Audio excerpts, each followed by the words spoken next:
Hi, everybody. What if I told you that a blind, abandoned German shepherd saved a newborn baby's life? Not once, not twice, but 3 times, each time sensing danger no one else could.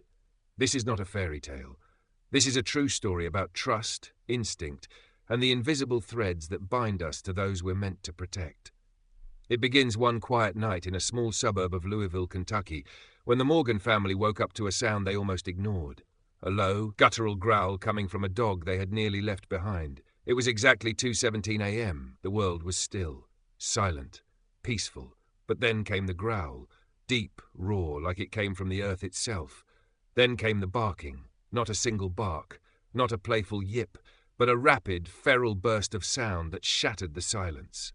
Bruno, the family's blind German shepherd, was no longer at the foot of their bed. He was charging, not into the living room, not toward the front door. He was running straight into the nursery. Rachel Morgan sat bolt upright. She didn't think. Her body moved before her brain caught up. Instinct screamed through her as she swung her legs out of bed and dashed toward the sound.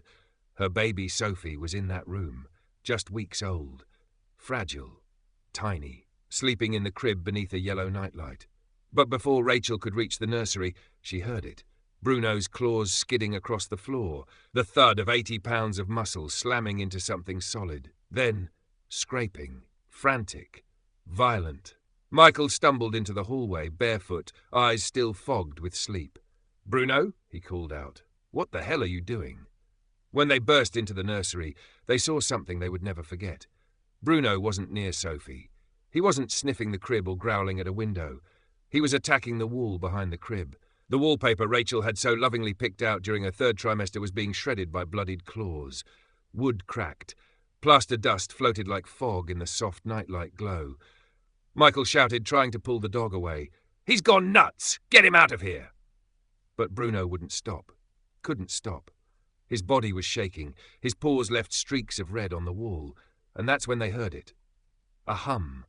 So faint it might have been mist, but it was there. Not from the baby. Not from the dog. From the wall itself. Rachel froze. The sound felt wrong, like something alien buried inside the house. Michael's hand paused on Bruno's collar. Even Sophie stirred slightly in her sleep. Something was behind the wall.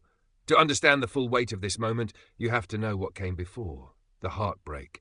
The years of infertility. The IVF that failed. The nights spent crying into pillows. And finally, the miracle. Sophie. A perfect baby girl.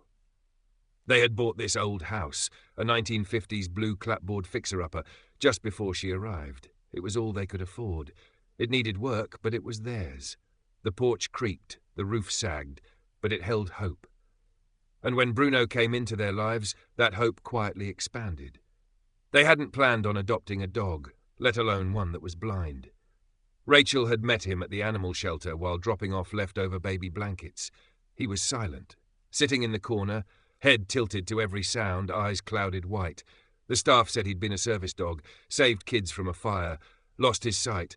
Now nobody wanted him. Michael had resisted. A blind, traumatized dog in a house with a newborn. It felt reckless. Dangerous, even. But Rachel had seen something in him, a quiet strength, a dignity. He didn't turn his back on those kids, she had said. I'm not turning my back on him. And now, in the middle of the night, that same dog was clawing through their nursery wall like something was buried inside, like something wanted out, like something only he could hear. Rachel didn't know what terrified her more, the fact that her blind dog had just ripped apart her nursery wall, or the sinking feeling that maybe, just maybe, he was right. Bruno wasn't always theirs. When Rachel first saw him, she hadn't planned on bringing a dog home. She'd just been dropping off donations, baby blankets from her shower, the soft pastel kind that still smelled like new hope. But something about the big dog in the last kennel caught her eye. He didn't bark, didn't whine, just sat there, calm, alert, head turned slightly toward every sound like he was listening to the world differently than the rest. That's Bruno, the shelter worker had said, her voice lowering like she was sharing a secret. Used to be a service dog, saved a dozen kids in a fire, lost his sight during the rescue. Nobody's wanted him since. Rachel had crouched beside the kennel, belly round with Sophie, and asked the question she didn't even understand herself. Is he dangerous? No, the woman said with a sad smile. He's just waiting. Rachel hadn't been able to stop thinking about him. That night, she told Michael. He laughed at first. "We're about to bring home a newborn," he'd said. "And you want to add a blind rescue dog with PTSD? Seriously? Seriously?" But Rachel didn't argue with words. She simply said, "He didn't leave those kids. I won't leave him." Bruno came home the next day. He walked the house like he was mapping it. Step by careful step. He bumped into walls only once. After that, he knew. Where the rug curled, where the floor creaked. How many paces to the kitchen? Within a week, he could move through the house with eerie precision. Like he'd always belonged. He wasn't a lapdog, didn't beg for attention. But he was present. When Rachel's contractions started, he lay beside her, tail thumping softly. When Michael installed the crib, Bruno sat near the door, silent, watching. Always watching. Michael, for all his doubts, came around slowly. One night, as Rachel rocked Sophie through a colicky storm of tears, Michael had muttered from the doorway, "He's a good dog, still don't trust him completely, but he's good." Then came the day they introduced Bruno to Sophie. Rachel had kneeled beside him, cradling the tiny bundle in her arms. "This is Sophie," she whispered. "She's ours, she's family." Bruno didn't sniff or bark. He just leaned forward 6 inches, stopped and stood perfectly still. Then, as if satisfied, he backed away and curled up in his bed, watching. They'd moved Sophie to the nursery on her 3rd night home. Rachel had sewn the curtains herself, soft grey elephants with little yellow balloons. Michael had sanded and refinished the crib with his own hands. The baby monitor crackled with static, then silence. They stood at the door, hearts knotted with anxiety. "Are we sure?" Michael had asked. "The monitor's on," Rachel replied. "We'll hear everything." Bruno followed them into the nursery, did one slow circle around the crib. Then he lay down by the door. Rachel had whispered, "Good boy," and left the room with one last glance back. The first few nights were a blur, feedings, diapers, sleep in 30-minute increments.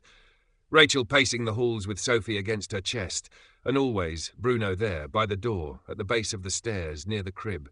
His ears twitched at every whimper, his head turned when Sophie breathed differently. Then came the night everything changed. Rachel woke without knowing why. Sophie had just been fed and changed. Michael was snoring, but Bruno was standing, still, ears up, body rigid, facing the nursery. "Bruno?" she whispered. He didn't look at her, just let out that same low growl, deep and haunted. Then he marched to the nursery door and pressed his nose against the crack. He scratched, once, twice, then faster, urgent. Michael stumbled in, rubbing his eyes. "What is wrong with him?" "He's never done this before," Rachel said, her voice cracking. Michael grabbed for Bruno's collar, but the dog twisted free. And then, something no one expected, he lunged at Rachel's nightgown. Not to bite, to tug. Gently, insistently. He was pulling her. "Okay," she said. "Okay, I'm coming." He released her, spun and charged the nursery door. It cracked under his weight. Splinters. A crash. Rachel screamed. Michael swore. Inside, Sophie was still asleep. The nightlight glowed soft and golden, but Bruno didn't even look at the baby. He looked at the wall. The same wall from before. He growled, claws already ripping. Wallpaper tore in jagged lines. Wood creaked beneath. Blood from his paws began to drip. Rachel's breath hitched. Then she heard it. The buzzing. Low, constant, like something alive. Michael grabbed the flashlight, his face pale. "Get Sophie," he said. "Now." Rachel didn't ask questions. She scooped the baby into her arms and backed away. Bruno kept digging, kept fighting, his body a shield between danger and the child he had chosen as his to protect. For the first time, Michael didn't try to stop him. He let the dog work. The noise grew louder. Not just a single buzz, but layers, thick, angry, vibrating through the drywall like a warning too late. Michael knelt near the torn wallpaper, flashlight in hand.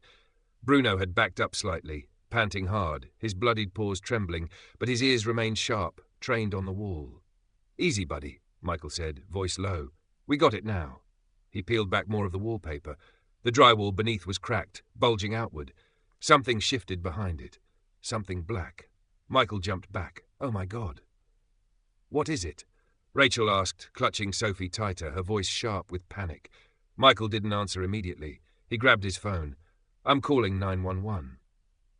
10 minutes later, red and white lights lit up the windows. Firefighters in heavy gear stomped through the front door. Sophie wailed in Rachel's arms. Bruno stood at her side, unmoving but still alert, blood dripping softly onto the hardwood. One firefighter, broad and stocky, examined the nursery wall. "You've got a hive in there," he said, "and not just any bees. These are Africanized." Rachel's stomach dropped. "You mean killer bees?" The man nodded grimly. "Exactly. Highly aggressive if they'd swarmed." He didn't finish. He didn't need to. "A few stings, you're in the ER," he said. "A baby like yours?" He just shook his head. Rachel's legs gave out. She collapsed onto the floor, Sophie still safe in her arms. She stared at Bruno, who now stood soaked in sweat and blood, tail still, eyes cloudy. He knew, she whispered. Bruno knew. The firefighter looked at the dog. His jaw tightened. Damn right he did. It wasn't the first time Rachel had heard someone say something strange about Bruno. Back at the shelter, the volunteer had leaned in close and said, almost like a confession, "His hearing is off the charts, like he can hear things before they happen." She'd written it off at the time. Just something to help a hard-to-adopt dog find a home. But now it sounded like truth. The next few hours were a blur. Emergency crews tore open the wall, pulling out honeycomb the size of basketballs. Thousands of bees buzzed behind a thin layer of drywall. One Sophie's crib had been just inches from. A local beekeeper arrived in a full suit, his voice muffled behind the mesh. "I've never seen anything like this," he said. "Not in a house." Michael stood nearby, holding Sophie while Rachel helped a vet wrap Bruno's paws in clean white gauze. The shepherd stayed still, eyes half closed, body worn but unbroken. "He saved her life," Michael said quietly. He really did. Rachel ran a hand over Bruno's back, her eyes filled with tears, and we almost yelled at him for barking. By the time the hive was cleared and the room aired out, it was nearly dawn. The nursery was wrecked. Blood-stained carpet, shredded wallpaper, half a wall torn down to the studs. But the house was quiet, and it was safe. Michael helped the last firefighter carry out a bucket filled with honeycomb and plaster. As they reached the front door, the man asked, "What's that dog's name?" "Bruno," Michael said. The firefighter paused. "Wait, Bruno? As in, the one from the Pine Hill orphanage fire?" Michael turned, stunned. "You know about that?" "Hell yeah," the man grinned. "That dog's a legend. They teach his story at the academy. Saved a dozen kids. Pulled them out one by one." He looked back toward the living room where Bruno now lay near Rachel's feet. Looks like he's still in the hero business. Later that morning, Rachel couldn't sleep. With Sophie finally napping and Bruno wrapped in towels, she opened her laptop and typed the words, "Bruno Service Dog Fire Kentucky." The search lit up instantly. Blind hero dog saves 12 kids from fire. She clicked through article after article. Photos of a younger Bruno, then called Ranger, stood beside a man in firefighter gear. The stories were all the same. A fire had torn through a children's home. Ranger had alerted his handler, led kids out, gone back in again and again. He'd saved everyone inside. His handler, Captain David Reeves, had died a week later from smoke inhalation, and Ranger, Bruno, had waited outside the ICU for 3 days. Rachel closed the laptop slowly. Her hand trembled as it rested on Bruno's fur. "No wonder no one adopted him," she whispered. "He's not just blind. He's been through hell." Just after lunch, a knock came at the door. It was Martha, their neighbor from across the street. She stood holding a plate of cookies, her eyes wide with concern. "I heard the sirens," she said. "Saw the lights. Is everything okay?" Michael gave a rushed summary. Martha listened, nodding slowly. Then she looked down at Bruno. "That dog's got the sight," she said. Rachel blinked. "He's blind." "Not that kind of sight, honey," Martha said gently. "The old folks used to call it the knowing. Some animals, they just sense things." She knelt beside Bruno and stroked his head. "You're one of the good ones, aren't you, boy?" Bruno's tail thumped, slow and tired. That night, they didn't return to their bedroom. They set up camp in the living room, air mattress, portable crib, Bruno curled up beside the door. Rachel lay awake, staring at the ceiling fan spinning above. "What if he hadn't barked?" she whispered. Michael didn't respond right away. "I don't even want to think about it," he said. Rachel reached down and found Bruno's paw, pressed it gently in her hand. He shifted, leaned into her touch. "We owe him everything." At exactly 3 a.m., Sophie stirred and let out a quiet cry. Rachel sat up, unlatched the carrier beside the mattress, and scooped her daughter into her arms. She settled into the rocking chair they dragged into the living room, humming softly as Sophie began to nurse. That's when she noticed it. Bruno had risen. He stood still at the window, ears forward, body tight. Rachel watched him carefully. "What is it now?" she whispered, heart already starting to pound. He didn't bark, just a single low growl, then another. He sniffed the air, and this time his nose didn't point to the wall. It lifted toward the ceiling. Rachel's breath caught. "What are you hearing?" she whispered. Then she heard it too, faint. So faint she almost doubted it. Buzzing, again. This time not from behind the nursery wall, but somewhere upstairs. Bruno growled louder. Rachel didn't hesitate. She called for Michael, clutched Sophie tight to her chest, and followed Bruno. The second time it happened, there were no frantic barks, just that deep, haunting growl like thunder before the storm. Bruno stood at the foot of the staircase, motionless, staring upward. Rachel stopped in the hallway, one hand on Sophie's chest. The air in the house had changed, heavier, warmer. Then, under the thunder outside, the sound returned. Buzzing. Michael flicked on the flashlight, already anticipating what Rachel feared. The power had started to flicker. A storm was rolling in fast. "Please," he muttered, "tell me that's not what I think it is." Rachel didn't answer. She didn't need to. Bruno growled again, louder this time, and began limping toward the stairs. His paws were still bandaged, still sore, but he moved with purpose. He stopped at the base and turned to look at them, as if waiting. Michael gave a tight nod. "Let's check it out." The family crept upstairs behind Bruno, the flashlight sweeping the walls. The overhead light was already dead. Wind howled beyond the windows. They turned the corner and entered the master bedroom. Bruno paused at the door, nose twitching, then gave one sharp bark. Michael swept the light across the room. It looked normal. But then, near the wall that bordered the nursery, something moved, a small black shape, zigzagging in the beam of light. Then another. Then 5. "Another hive," Rachel said, her voice cracking. "We need to get out of this house." Michael replied instantly. He turned toward the stairs, but Bruno didn't move. He stood in the doorway, blocking the path. Muscles taut, body trembling, refusing to budge. He would not leave until they did. Rachel clutched Sophie tighter and backed away. The buzzing grew louder behind the wall. Bruno followed them, limping heavily. His paws left faint smudges of red on the hardwood. The first raindrops hit the roof like bullets. By the time they reached the basement, the lights had gone out completely. The refrigerator died with a hum. Silence, broken only by the thunder above and the bees beyond the walls. The basement was cool, damp, and solid. Concrete walls, one small window, a locking door. Michael switched on the battery-powered lanterns. Rachel laid out a towel for Sophie in the corner. Bruno took position near the stairs, ears perked, body low like a soldier on alert. "I can't believe there's a second hive," Rachel whispered. "We just had the whole house inspected." Michael rubbed a hand through his hair. Maybe the first one masked it, or maybe this one's new. "It doesn't matter," she said. "It's happening now." A gust of wind slammed something heavy outside, then a sharp crack, louder than thunder. The whole basement shook. A flashlight fell from the shelf. Michael's face went pale. That was the oak tree. Rachel looked up instinctively, as if she could see through the ceiling. "It came down?" He nodded. Sophie whimpered in her sleep. Rachel gently rocked her. "If that tree hit the nursery..." Michael didn't finish. Then Bruno leapt to his feet, ears forward, ears up. He bolted up the stairs without hesitation. "Bruno!" Rachel cried. "No." He didn't stop. "I'll go," Michael said, grabbing the flashlight. "I'll grab the diaper bag while I'm up there." "You left it by the front door," Rachel shouted, but he was already halfway up. Rachel waited, holding Sophie, heart pounding with every beat of the storm. Minutes passed, each one stretched like an hour. The rain hammered harder, wind whistled through the cracks. The entire house seemed to groan under the weight of it all. Bruno was still up there, so was Michael. Then footsteps, fast, human. Michael returned, soaking wet, breathing hard, diaper bag slung over his shoulder. "I got it," he said. "But..."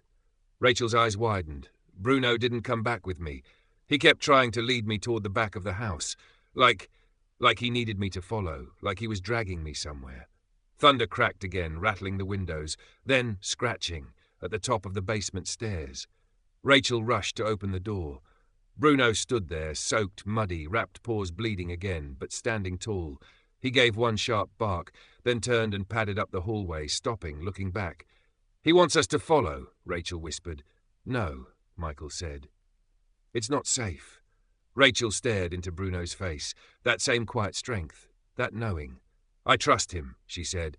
After everything, we follow. Bruno didn't lead them back to the nursery. Not the kitchen, not the living room. He led them down a narrow corridor behind the basement, a forgotten part of the house cluttered with boxes and dust-covered furniture. At the end, a metal door. Rachel stopped. Is that a storm cellar? Michael blinked. The inspector mentioned it when we bought the place. Said it was sealed, hadn't been opened in decades. Bruno scratched at the door, whining softly. Open it, Rachel said. Michael pulled the latch. It groaned like an old tomb. A gust of cool air rushed out, dry and clean. Inside, lantern light revealed a hidden room.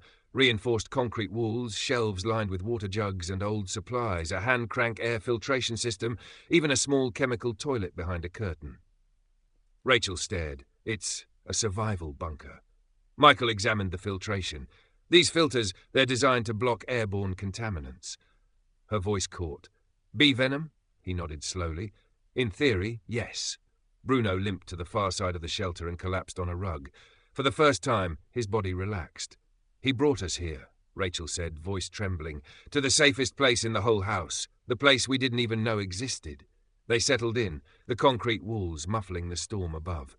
Sophie slept, Bruno dozed, and for the first time in days, the Morgans were safe, thanks to the dog they almost left behind. The morning light broke slowly through the storm clouds, casting long grey beams across the soaked streets of Sycamore Avenue. From the outside, the Morgan house looked like it had been to war. The massive oak tree lay in splintered ruin across the front lawn, its trunk having torn a path through the roof and into the hallway. Shingles scattered, windows cracked, gutters twisted. But beneath the wreckage, under concrete and steel, the Morgans were alive. By mid-morning, emergency crews arrived again, a fire marshal, pest control, an electrician, and last, a quiet man in a sheriff's department windbreaker. Deputy Reynolds introduced himself and asked Michael to step outside. Michael held Sophie wrapped tightly in a blanket. Rain still pattered softly. The deputy got straight to the point. We finished pulling the rest of the hive from your upstairs wall, he said. But that's not all we found. Michael's shoulders tensed. Go on. There was heat damage behind the plaster. Amateur wiring. Whoever did it ran the lines too close to the insulation. It's a miracle it didn't catch. Michael felt sick. So you're saying? You had 2 disasters waiting to happen, Reynolds confirmed, and from what I hear, your dog sensed both. Behind him, Rachel stepped out into the morning light, pale with exhaustion. Bruno stood beside her, still alert, despite his bandaged paws. At the mention of his name, his ears twitched slightly. The deputy looked at him, then back to Michael. He's got a gift, doesn't he? That afternoon, the Morgans relocated temporarily across the street to Martha's house. She insisted. No arguments. Her spare bedroom, her granddaughter's old crib, hot coffee and scrambled eggs. Rachel barely touched her plate. Her eyes kept drifting to Bruno, who now lay curled on a folded quilt near the porch window, his gaze never leaving Sophie. He's got more sense than most people I know, Martha muttered as she gently stroked his greying muzzle. The house was quiet, the air thick with fatigue. And then a car pulled into the driveway. A blue sedan, clean, new, Kentucky plates. Rachel saw it first. A woman sat behind the wheel, her hands gripping it tight. She didn't move, just stared. After a moment, she stepped out, eyes scanning the porch. Excuse me, she called, voice tight but polite. I'm looking for the Morgans. Michael stepped forward. That's us. The woman didn't look at him. She looked at Bruno. He had risen to his feet, nose twitching. He didn't bark, didn't move, just stood perfectly still. My name is Angela Reeves, she said softly. I believe that's my husband's dog. Time seemed to slow. Rachel came out, holding Sophie against her chest. Your husband was Captain David Reeves? She asked. Angela nodded. He was a firefighter. He passed away 2 years ago. That dog, his name was Ranger. He was David's partner. Michael swallowed hard. He goes by Bruno now. Angela's eyes didn't leave the dog. I called the shelter months ago. They said he'd been adopted, but they wouldn't tell me by who. Her voice cracked. I think I made a mistake letting him go. Inside, they sat in Martha's living room. The silence waited with unspoken grief. Bruno lay between them on the rug, his head resting near Sophie's tiny feet. The baby slept in her portable crib, unknowing of the history at her side. Angela sat rigid in an armchair, hands clasped tight. "I wasn't in a good place after David died," she began. "He passed a week after that orphanage fire. Smoke inhalation. I was broken, couldn't sleep, couldn't think, and I couldn't care for Ranger." She glanced at the dog. "I visited him at the shelter every week. But then my mother got sick. I had to move. I thought I'd come back for him." Rachel didn't speak, but her expression was soft, understanding.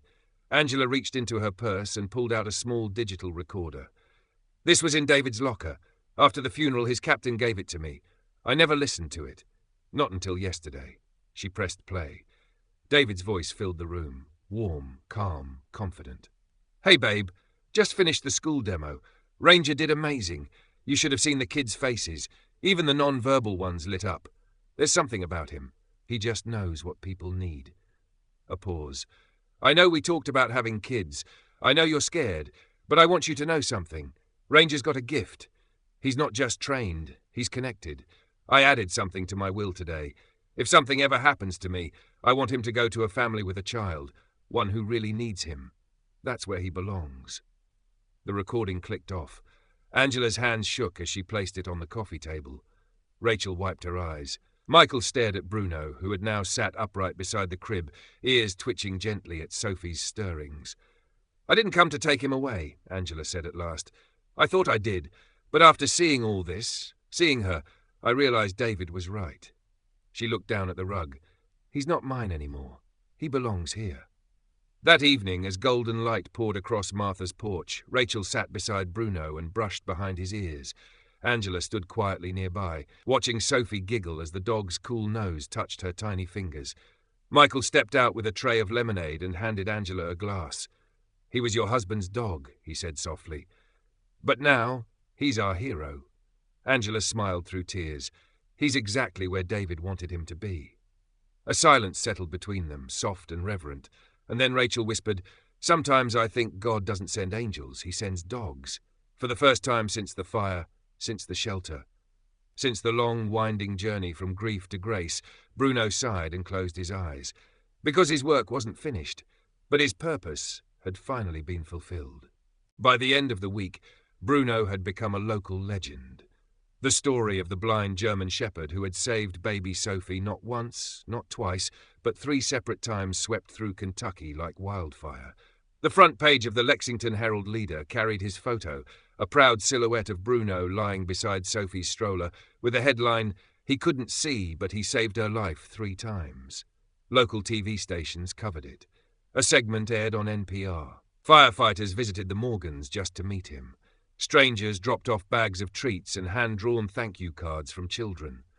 Michael kept a folded copy of the newspaper on the kitchen counter at Martha's house. He read it every morning over coffee, a ritual of silent gratitude and disbelief. But Bruno?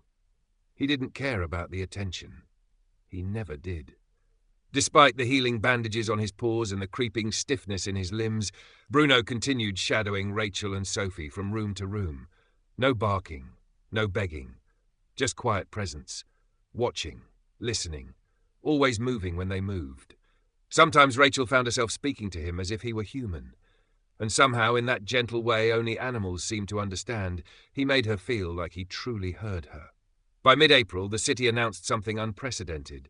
Bruno would be the first recipient of the Lexington Animal Heroism Award. A ceremony was planned at the courthouse steps. The mayor would attend. So would the fire chief. Even the EMTs who'd helped remove the hive. Rachel didn't like cameras or crowds, but she knew Bruno deserved it. What none of them expected was that he still had one more warning left to give. It started with a man named Hector, a pest control specialist with 4 decades of experience. He was recommended by one of Michael's firefighter friends. Hector arrived to do a full inspection of the damaged Morgan home before repairs began. He brought gear with him, a thermal camera, moisture meters, and even a snake-like robot to navigate ductwork. But what he hadn't counted on was Bruno.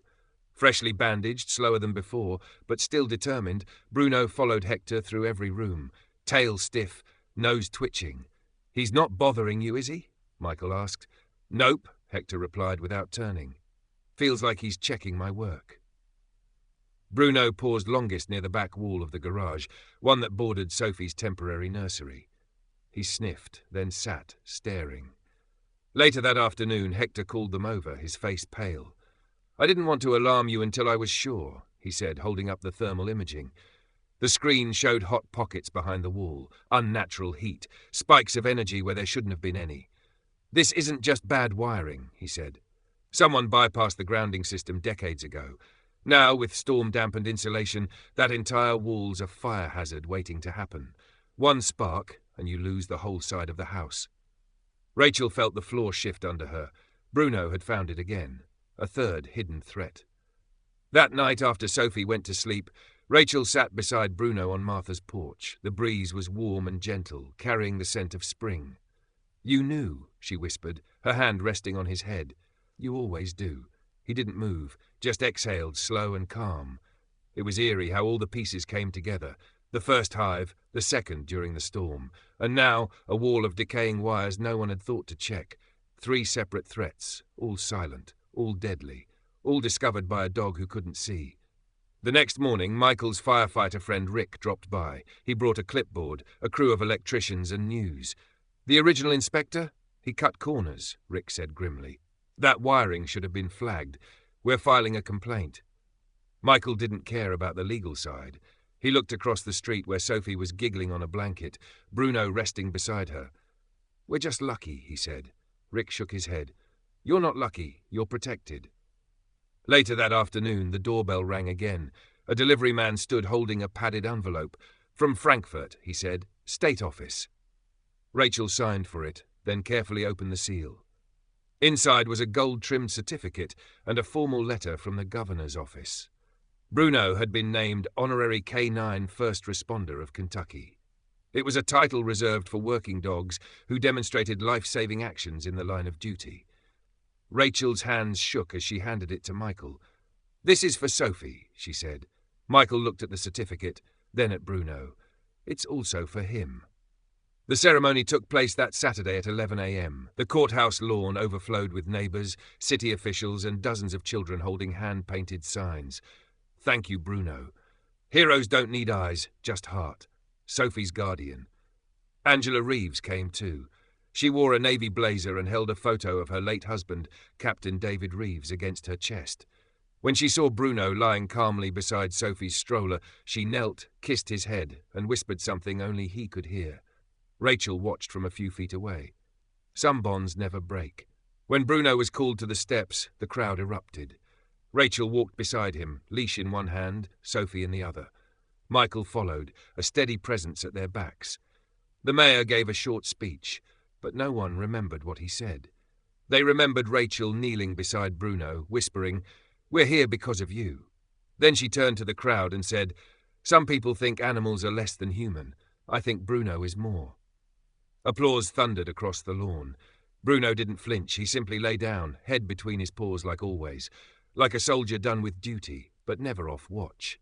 That evening they gathered on Martha's back deck, leftover lemonade, cake from the ceremony, laughter, quiet and healing. Sophie napped in the shade. Bruno rested beside her, his new custom collar catching the last rays of sun. The brass tag read, "Heroes see with their hearts." Rachel traced the words with her thumb. "Funny," she said. "We saved him from the shelter." Michael smiled. "But really, he saved us." Angela reached into her purse. "I found this going through David's things," she said. "It belonged to Bruno. I think he'd want Sophie to have it." Inside the small box was a silver badge.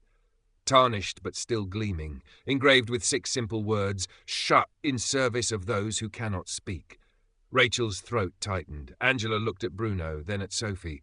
"He kept his promise," she said. "David asked him to protect children, and he never stopped."